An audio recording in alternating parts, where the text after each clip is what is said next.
Blood sugar control करने के लिए सबसे अच्छा है, एक बार किसी को डायग्नोज हो गई डायबिटीज तो उसको जीवन भर शुगर लेना है। सर, क्या डायबिटीज होने पर पेशेंट नॉर्मल लाइफ जी सकता है सर?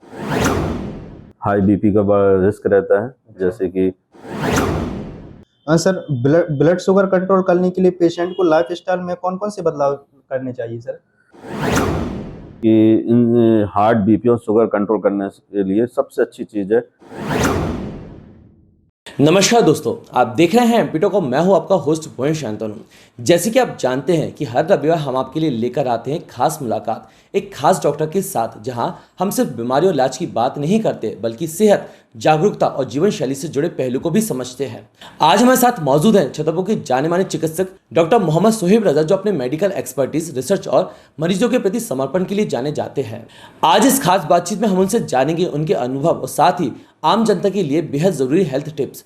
तो चलिए शुरुआत करते हैं सिर्फ और सिर्फ एमपीटॉक पर। सर, सबसे पहले तो आपका इंट्रो चाहेंगे?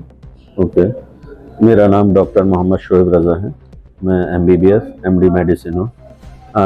मैं डिस्ट्रिक्ट हॉस्पिटल में as a medicine specialist posted हूँ। सर, बहुत बहुत स्वागत है आपका हमारे एमपीटॉक चैनल पे। Thank you so much. Sir, diabetes आजकल बहुत कॉमन हो गई है, इसके पीछे सबसे बड़ा कारण क्या है सर? इसके ये बात तो आपने सही कहा, सवाल अच्छा पूछा कि डायबिटीज़ बहुत कॉमन हो गए हैं जी। आज हम देखने में आए तो हर चौथा घर में कोई ना कोई एक मेंबर पॉजिटिव रहता है, मतलब किसी न किसी को डायबिटीज़ जी है। जी सर। हर चौथे घर छोड़ के एक घर में कोई ना कोई मेंबर डायबिटीज़ रहती है। जी सर। उसके लिए मेन कारण है लाइफ स्टाइल जी। और खान पान हमारा। जी सर। और स्ट्रेस, जी। ये फैक्टर हैं जो कि बहुत ज़्यादा मतलब डायबिटीज़ को करने में हेल्प करते हैं। सर, क्या डायबिटीज शुगर खाने से ही होती है? इसके पीछे और भी कारण है? एक्चुअली डायबिटीज़ बहुत टाइप की होती है। बेसिकली हम लोग ज़्यादातर डिस्कस करते हैं डायबिटीज़ टाइप 1 जी। और डायबिटीज़ टाइप 2। जी सर। होती और भी है, जैसे कि गैस्ट्रेशनल होती है जो प्रेग्नेंट लेडीज़ को होते हैं, और भी डिफरेंट टाइप की भी होती हैं डायबिटीज़, ऑटोइम्यून डायबिटीज़ भी होती है। बट हम बात करें ये शुगर से होती है तो ऐसा नहीं है। मेनली एक एनवायरमेंटल फैक्टर होता है और एक जेनेटिक फैक्टर होता है। जेनेटिक फैक्टर में हम ये देखने में आता है कि खानदानी से चला रहा है, माँ बाप को था, फिर दादा दादी को, उनके माँ बाप, फिर उनके बच्चे को। जी सर। और एक होता है जीन्स की वजह से होता है, जैसे कि टाइप 1 डायबिटीज़ होती है जी, है ना, जो कि नॉर्मली यंग एज ग्रुप में पाई जाती है, ये 25 से 30 साल के बच्चों में जी। ऐसे मरीजों पे जिनको टाइप 1 डायबिटीज़ होती है उनके लिए हम मोस्टली प्रेफर करते हैं इंसुलिन वगैरह। और जो टाइप 2 पेशेंट्स होते हैं, टाइप 2 डायबिटीज़ वाले पेशेंट, उनके लिए मोस्टली हम प्रेफर करते हैं टेबलेट वगैरह जी। सर, ब्लड शुगर कंट्रोल करने के लिए पेशेंट को लाइफ स्टाइल में कौन कौन से बदलाव करने चाहिए सर? ब्लड शुगर कंट्रोल करने के लिए सबसे अच्छा है लाइफ स्टाइल अपना जी मॉडिफाई करें। रोज 30 से 45 मिनट तक वॉक करने जाएं डेली जी सर। एटलीस्ट डेली नहीं जा पा रहे हैं तो हफ्ते में 5 दिन तो ज़रूर जाएं। और खान पान में अपना कंट्रोल करें। ये बाहर का जो हम लोग आजकल देख रहे हैं, मोमोज वगैरह लेना या समोसे ज़्यादा हो रहे हैं, पिज़्ज़ा बहुत से ले रहे हैं जी, इन सबको अवॉइड करना है। जंक फूड हमें टोटली अवॉइड करना है। और ठीक है सर, इससे हम बीपी कंट्रोल कर सकते हैं अपना जी। और थोड़ा सा खाने में नमक जितना डला है उतना ही ले, एक्स्ट्रा नमक ना ले, वो भी एक हेल्प करता है हमको बीपी कंट्रोल करने में। सर, क्या डायबिटीज होने पर पेशेंट नॉर्मल लाइफ जी सकता है सर? हाँ, बिल्कुल जी सकता है। डायबिटीज़ होने पे आप ये देखें, बहुत से फिल्म स्टार हैं जिनको डायबिटीज़ है। जैसे मैं एक नाम देता हूँ, सोनम कपूर, जो अनिल कपूर की बेटी है जी। उनको भी टाइप 1 डायबिटीज़ है। उन्होंने अपना पूरा कैरियर थ्रू आउट अच्छे से जी रहे हैं। और मेरे काफ़ी सारे पेशेंट हैं जो अपनी डायबिटीज़ और एवं बीपी होने के बावजूद भी ये लोग अपनी नॉर्मल लाइफ जीते हैं जी। सर, लोग अक्सर कहते हैं कि diabetes once diagnosed life long disease, क्या ये सच है सर या सिर्फ मिथ है? ये थोड़ा सा मिथ है जी। ऐसा नहीं है कि डायबिटीज वंस से डायग्नोज। आप अगर एक बार अच्छे से इसको लाइफ स्टाइल और डाइटरी मॉडिफाई करके, ज़रूरी नहीं है जो पेशेंट को डायबिटीज़ है वो टेबलेट पे ही रहें, वो उनकी हम शुगर तब भी कंट्रोल कर सकते हैं लाइफ स्टाइल और डाइटरी मॉडिफाई से भी। ऐसे भी मेरे कई पेशेंट हैं जिनको मैं प्रिस्क्राइब नहीं करता हूँ कोई मेडिसिन, और वो अच्छे से लाइफ स्टाइल और खान पान और एक्सरसाइज के द्वारा वो कंट्रोल है उनकी शुगर जी। और रेगुलर वो मॉनिटरिंग करते हैं अपनी शुगर को जी जी, फ्रीक्वेंट इंटरवल में जी। सर, हाई बीपी और लो बीपी दोनों ही कितने खतरनाक है सर? दोनों ही बहुत खतरनाक है जी। हाई बीपी का बड़ा रिस्क रहता है, जैसे कि अटैक आ सकते हैं हमको, हमारे दिमाग की नस फट सकती है, हमें लकवा लग सकता है। लो बीपी में भी हमको रिस्क रहता है कि हमको लकवा वगैरह लग सकता है, दोनों ही खतरनाक है। हमको चाहिए कि नॉर्मल मेंटेन बना रहे। जो ऊपर का बीपी रहता है, जैसे आम लोगों को, गांव के लोगों को समझाना पड़ता है, जिसके ऊपर का बीपी होता है, जैसे हम सिस्टोलिक ब्लड प्रेशर कहते हैं, तो वो नियर अराउंड 120-130 के अराउंड रहे। और नीचे का हमारा जो बीपी रहता है, जैसे हम डायस्टोलिक ब्लड प्रेशर कहते हैं, वो 80 से 90 के बीच में। हमको चाहिए हमारा पेशेंट का बीपी इसी के बीच में रहे। ठीक है सर। हाई बीपी की शुरुआती सिम्टम्स क्या होते हैं जिन्हें लोग नजरअंदाज कर देते हैं सर? हाई बीपी के पेशेंट के जो सिम्टम्स होते हैं, मोस्टली आता है सिर में दर्द होना, चक्कर आना, आंखों के सामने धुंधलापन आ जाना। बट ऐसे भी मेरे कई पेशेंट हैं जिनके बीपी 220 रहता है, वो आते हैं मेरे यहाँ पे और उनको कोई सिम्टम्स नहीं होता, उन्हें कुछ पता नहीं होता, वो जस्ट रूटीन चेक कराने आते हो कि हम चलिए डॉक्टर साहब से मिल लेते हैं और बीपी भी चेक करा लेते हैं। और जब हम उनका बीपी चेक करते हैं तो उन्हें 220 आता है। और जब हम उन्हें कहते हैं आपका बीपी बढ़ा है, तो मानने के लिए भी तैयार नहीं, क्योंकि उन्हें कुछ सिम्टम्स नहीं है। तो हर बार हम सिम्टम्स पे निर्भर करें ये ज़रूरी नहीं है। सर क्या सल्ट कम करने से बीपी पूरी तरह कंट्रोल हो जाता है सर? पूरी तरीके से तो नहीं, बट हाँ एक हेल्प जरूर करता है। सॉल्ट जितना खाने में डला है, जैसे मैंने पहले भी कहा था, अगर उतना ही सॉल्ट खाने में जितना डला उतना ज़रूरी है हमारे लिए। एक्स्ट्रा सॉल्ट ना लें। जिनको बीपी का शिकायत है, उन पेशेंट्स के लिए मैं यही कहूँगा, हेल्प करते हैं। मेडिसिन के साथ साथ हम कहते हैं कि नमक भी कम रखना है, जितना खाने में है उतना, उससे ज़्यादा ना लें। जी बिल्कुल सर। सर स्ट्रेस और बीपी के बीच कितना गहरा संबंध है सर? स्ट्रेस और बीपी के बीच तो मैं ये कहूँगा कि बहुत ही गहरा संबंध है। जी, बहुत ही गहरा संबंध है। अगर हम इस स्ट्रेस की वजह से कई बार हमारा बीपी शूट अप हो जाता है।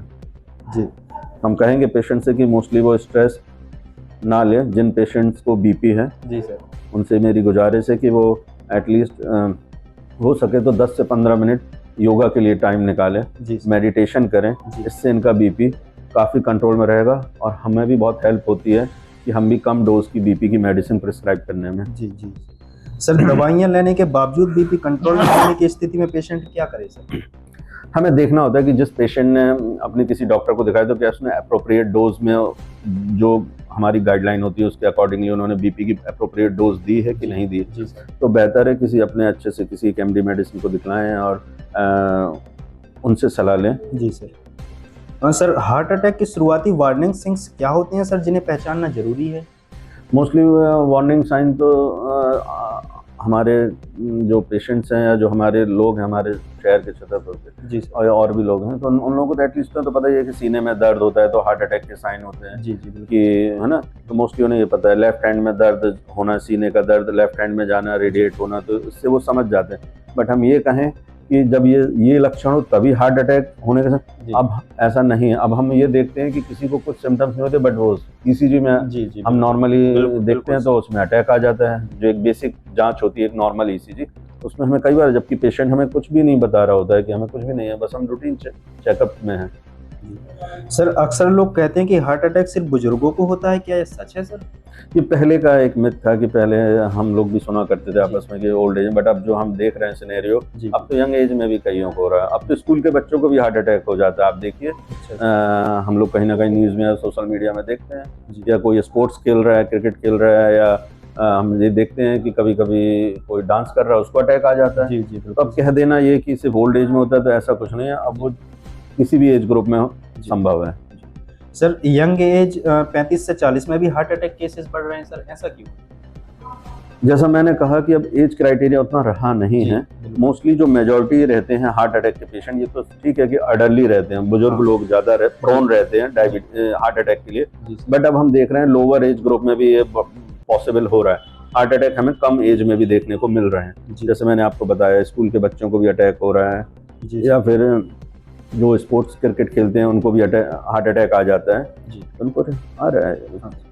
सर कोलेस्ट्रॉल और हार्ट डिसीज का आपस में कितना गहरा संबंध? काफ़ी गहरा संबंध है। पेशेंट कई बार आते हैं हमारे पास ये कहने कि सीने में दर्द हो रहा है, हम ईसीजी कराते हैं, नॉर्मल आता है, बट जब हम उनका लिपिड कोलेस्ट्रॉल और ट्राइग्लिसराइड जांच कराते हैं तो वो थोड़ा हायर साइड रहता है। तो इसका डायरेक्ट कोरिलेशन है कोलेस्ट्रॉल का हार्ट डिसीज का। सर अगर किसी व्यक्ति को अचानक चेस्ट पेन हो तो तुरंत क्या फर्स्ट एड किया जाना चाहिए सर?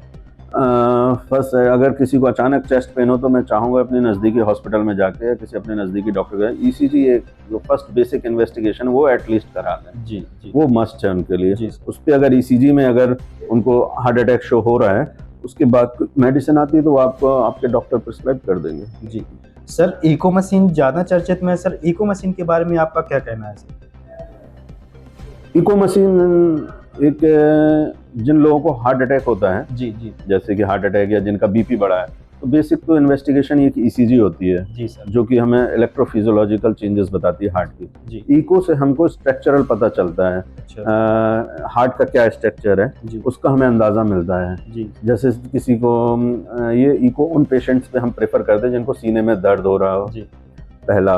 दूसरा, जिनकी चलते चलते सांस फूल जाती है तो इसका भी हमें कारण पता चलता है जी कि हम देखते हैं लंग्स क्लियर हैं but still patient is complaining कि हमको जब जाते हैं बाथरूम वगैरह या हमको 10-15 कदम चलते हैं हमारी सांस फूल जाती है। जब जी, हम जी। उनका इको करते हैं तो उसमें हमें एक कारण पता चलता है कि सांस फूलने का क्या कारण है। जी बिल्कुल तीसरा, हमें इसमें हेल्पफुल मिलता है कि पैरों में सूजन आ जाती है, जी इस पर भी हमें इको की बड़ी फायदे होते हैं।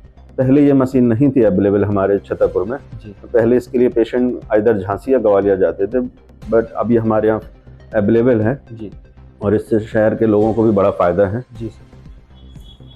सर, एक्सरसाइज, योगा और वॉकिंग एक कितनी इफेक्टिव है सर हार्ट अटैक और बीपी कंट्रोल करने के लिए सर? बहुत ही इफेक्टिव हैं ये तीनों चीज़ें। अगर पेशेंट अगर प्रॉपर रेगुलर करे एक्सरसाइज, योगा एंड वॉकिंग, जी जिससे हम बीपी और हार्ट अटैक अपने कंट्रोल कर सकते हैं। जी जी सर, जंक फूड और शुगरी ड्रिंक्स क्या ये सच में डायबिटीज और हार्ट डिसीज को कारण बन बिल्कुल सकते हैं? बढ़ाते हैं ये डायबिटीज़ और शुगर के लिए। ये डायबिटीज़ एंड हार्ट डिसीज़ के लिए दोनों ही बहुत ज़्यादा रिस्पॉन्सिबल हैं। अच्छा, आजकल ये जंक फूड जब से चल रहा है और ये ड्रिंक चल रहा है, जी सर, इसकी वजह से हम देख रहे हैं कि डायबिटीज़ बहुत ज़्यादा लोगों घर घर पहुंच रही है डायबिटीज़। जी पहले तो हम ये देखा करते थे कि डायबिटीज़, हमको याद है कि हम सुनते थे कि इस मोहल्ले में 2 लोगों को डायबिटीज़। अब तो हम ये सुनते हैं कि हर 5वें घर में किसी न किसी को डायबिटीज़ जी है। बिल्कुल पहले सर, ऐसा ही था, बट ये पॉसिबल हुआ है जो ये घर घर पहुंच रहा है। एनवायरमेंटल चेंज, जी लाइफ स्टाइल जी और ये जंक फूड जी और स्ट्रेसफुल लाइफ की वजह से ये डायबिटीज़ बड़ी कॉमन हो गई है आजकल। सर, क्या रेगुलर चेकअप कराना हर व्यक्ति के लिए जरूरी है सर? हाँ, साल में एक बार तो रेगुलर हेल्थ चेकअप कराना बहुत ज़रूरी है, जी सर। बहुत ज़रूरी। सर, स्लीप और बीपी डायबिटीज के बीच क्या कॉमन है सर, क्या कनेक्शन है सर दोनों में? वही कहेंगे, नींद अच्छी आएगी तो बीपी भी कंट्रोल में रहेगा, शुगर भी कंट्रोल रहेगी। जब किसी भी पर्सन को अगर नींद नहीं आएगी तो वो स्ट्रेस में रहेगा, जी उसका बीपी भी शूट होगा, वो चिड़चिड़ा भी होगा थोड़ा सा, जी सर। और उसकी शुगर भी बढ़ जाएगी इसकी वजह से, स्ट्रेस की वजह से। जी सर, आम जनता के लिए आपका गोल्डन रूल्स क्या होगा सर? 3 चीजें जो रोज फॉलो करनी चाहिए सर, जिससे हार्ट, बीपी और शुगर सब कंट्रोल रहे सर? मैं उनके लिए सबसे अच्छा कहूँगा कि इन हार्ट, बीपी और शुगर कंट्रोल करने के लिए सबसे अच्छी चीज़ है जिसमें कुछ पैसा नहीं लगना है, ना कोई मेडिसिन है, ना कुछ है, जी सिर्फ एक्सरसाइज, योगा, वॉकिंग और अपना लाइफ स्टाइल। जी जैसा मैं बार बार कह रहा हूँ, लाइफ स्टाइल को मैं बहुत प्रेशराइज कर रहा हूँ। लाइफ स्टाइल बहुत ज़रूरी है इन बीमारी के लिए, जी, बीपी जी, और जी, हार्ट डिसीज़ के लिए, जी सर। ये बहुत ज़रूरी। तो अगर पेशेंट्स वगैरह का 7 दिन नहीं कर पाए हफ्ते में, तो एटलीस्ट 5 दिन तो डेफिनेटली करें और 30 मिनट निकालें। इससे आप ये देखेंगे, भले आपको अगर सपोज बीपी है, हार्ट डिसीज़ है, डोज कम हो जाएंगी आपकी। जी जी सर। कई लोग पूछेंगे हम तो कर ही रहे हैं सर, स्टिल उसके बाद भी हम बीपी की दवा ले रहे हैं। जी तो हम उन्हें बता दें कि जो आप ले रहे हैं उससे जो आपको दवा जो भी डॉक्टर दे रहा है वो कम डोज में दे रहा है। अगर आप करेंगे और ऐसे ही आप लंबे समय तक करेंगे ऐसे, तो डोज और भी कम हो जाती है। और जैसा मैंने कहा, ऐसा नहीं है कि एक बार किसी को डायग्नोज हो गई डायबिटीज़ तो उसको जीवन भर शुगर लेना है। जी वो लाइफ स्टाइल और अपना डाइटरी हैबिट को करेक्ट करें और जो डॉक्टर बताते हैं क्या खाना क्या नहीं खाना उसको फॉलो करें, जी एंड आप देखेंगे डोज कम हो जाएगी इससे। जी और मेरे ऐसे कई पेशेंट हैं जिनका HbA1c काफ़ी है, बट स्टिल उन्होंने हैवी एक्सरसाइज करके अपनी शुगर कंट्रोल की हुई है। जी सर, बहुत बहुत धन्यवाद आपका हमारे MP टॉक चैनल पर सर। आपने हमें कीमती वक्त दिया, जिसके लिए सर बहुत बहुत धन्यवाद। Thank you. Thank you. तो दोस्तों, यही थी हमारी रविवार की खास मुलाकात। इस बात है डॉक्टर मोहम्मद सोहेब रजा जी के साथ।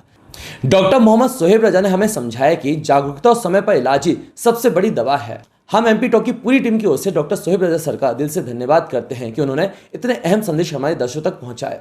तो दोस्तों, यह सिलसिला हर रविवार जारी रहेगा, जहां हम मिलेंगे एक नए डॉक्टर से और जानेंगे नई बातें आपकी सेहत और जीवन शैली से जुड़ी।